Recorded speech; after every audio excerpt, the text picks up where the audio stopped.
Está na hora de remunerar os sócios da empresa pelos serviços prestados e a organização não conta com o Prolabore modelo? Nesse artigo vamos te mostrar o que é um Prolabore e como fazer um modelo que atenda à necessidade de empresa. Não é de hoje que a carga tributária no Brasil é alta. Para o regime CLT existem diversos impostos e custos para o empregador. Sendo assim, com o Prolabore é possível pagar um pouco menos de imposto. Portanto, continue lendo para saber tudo o que precisa sobre o Prolabore e aprenda a fazer um modelo em sua empresa. O que é Prolabore?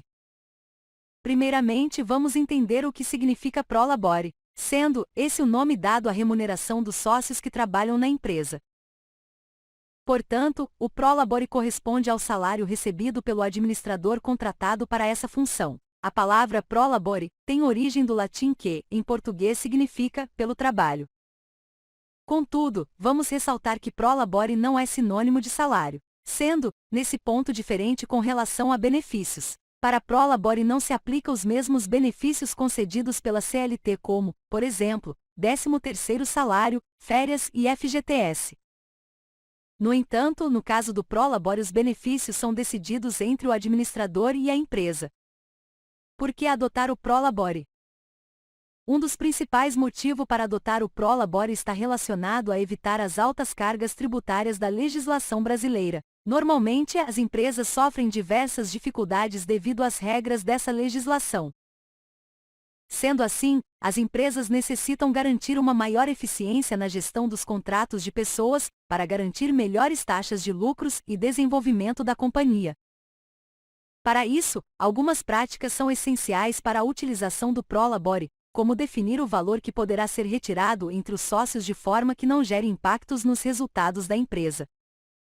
De forma a ficar mais claro, vamos deixar um exemplo, confira. Em uma empresa existem 2 sócios, sendo que um deles apenas entrou com o capital para a abertura do negócio, enquanto o outro, além do investimento, atua diariamente na administração das atividades operacionais. Dessa forma, seria justo a remuneração do segundo sócio que trabalha diariamente no negócio, correto? Sendo assim, nesse momento é aplicado o Prolabore, ainda que os 2 sócios ganhem com os juros e com a distribuição dos lucros da organização. Apenas um deles presta serviços diariamente para a empresa. Portanto, esse profissional deverá ser ressarcido pelo seu trabalho diário. Para estabelecer os valores que esse profissional, deverá ser feita uma pesquisa no mercado com base nas funções realizadas por ele. Dessa forma, possibilitando estimar o valor a ser retirado da empresa para fim de remuneração desse profissional. Como definir o valor de Prolabore? Em primeiro lugar, não existe definição de um valor mínimo de Prolabore definido por lei. Dessa forma, fica determinado os valores após negociação entre os sócios, administrador e empresa. No caso do empreendedor, que é o único responsável pela empresa, a definição do valor considerará um valor adequado de retiradas mensais que não afete a empresa. Pensando em facilitar um pouco a compreensão desse tema, deixaremos algumas dicas para a definição dessa remuneração. Veja a seguir. Dicas para a definição do Prolabore. Primeira dica: para ficar mais simples de definir o valor, pode ser levado como direcionamento à tabela de INSS. Sendo assim, o mínimo para ser retirado seria equivalente ao valor do salário mínimo. Lembrando ser uma sugestão para a base de cálculo, e essa decisão fica a critério do gestor ou gestores da organização. Segunda dica: após encontrar o valor adequado por meio de pesquisa de mercado e decisão dos gestores ou gestor, é importante formalizar essa decisão com um acordo de validade jurídica. Dessa forma, evita que a empresa sofra com processos trabalhistas no futuro. Inclusive, essas ocorrências de processos são comuns, uma formalização pode evitar grandes problemas.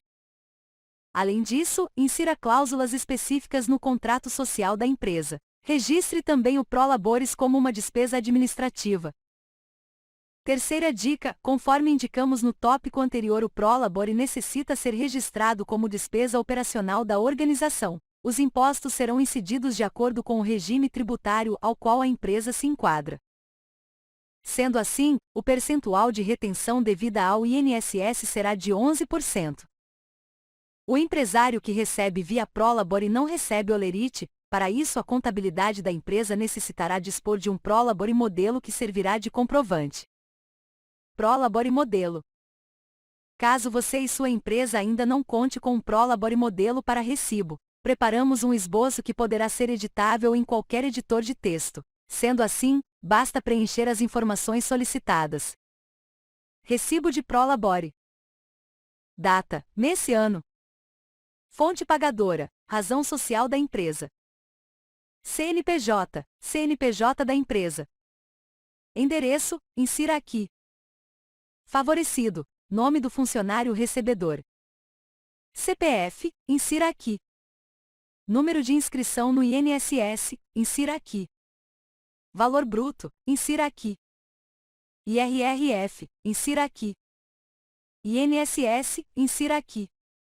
Valor líquido, insira aqui. Baixar um modelo aqui. Recebi a importância líquida supra de reais, valor por extenso, referente ao Prolabore do mês de, asterisco informar mês, ano, asterisco informar ano, deduzidos os descontos legais. Declaro ter recebido a importância líquida discriminada neste recibo. Por fim, vimos que o Prolabore se trata de uma decisão estratégica para a empresa reduzir custos, além de remunerar o sócio que trabalha diariamente na empresa. Vimos também a importância de manter todo o processo formalizado de forma jurídica para evitar problemas com processos futuros. Apresentamos um Prolabore Modelo, que poderá servir de exemplo para a elaboração do seu em sua empresa. Com essas informações você já pode aplicar o regime de Prolabore em sua empresa sem riscos. Desejamos ótimos negócios!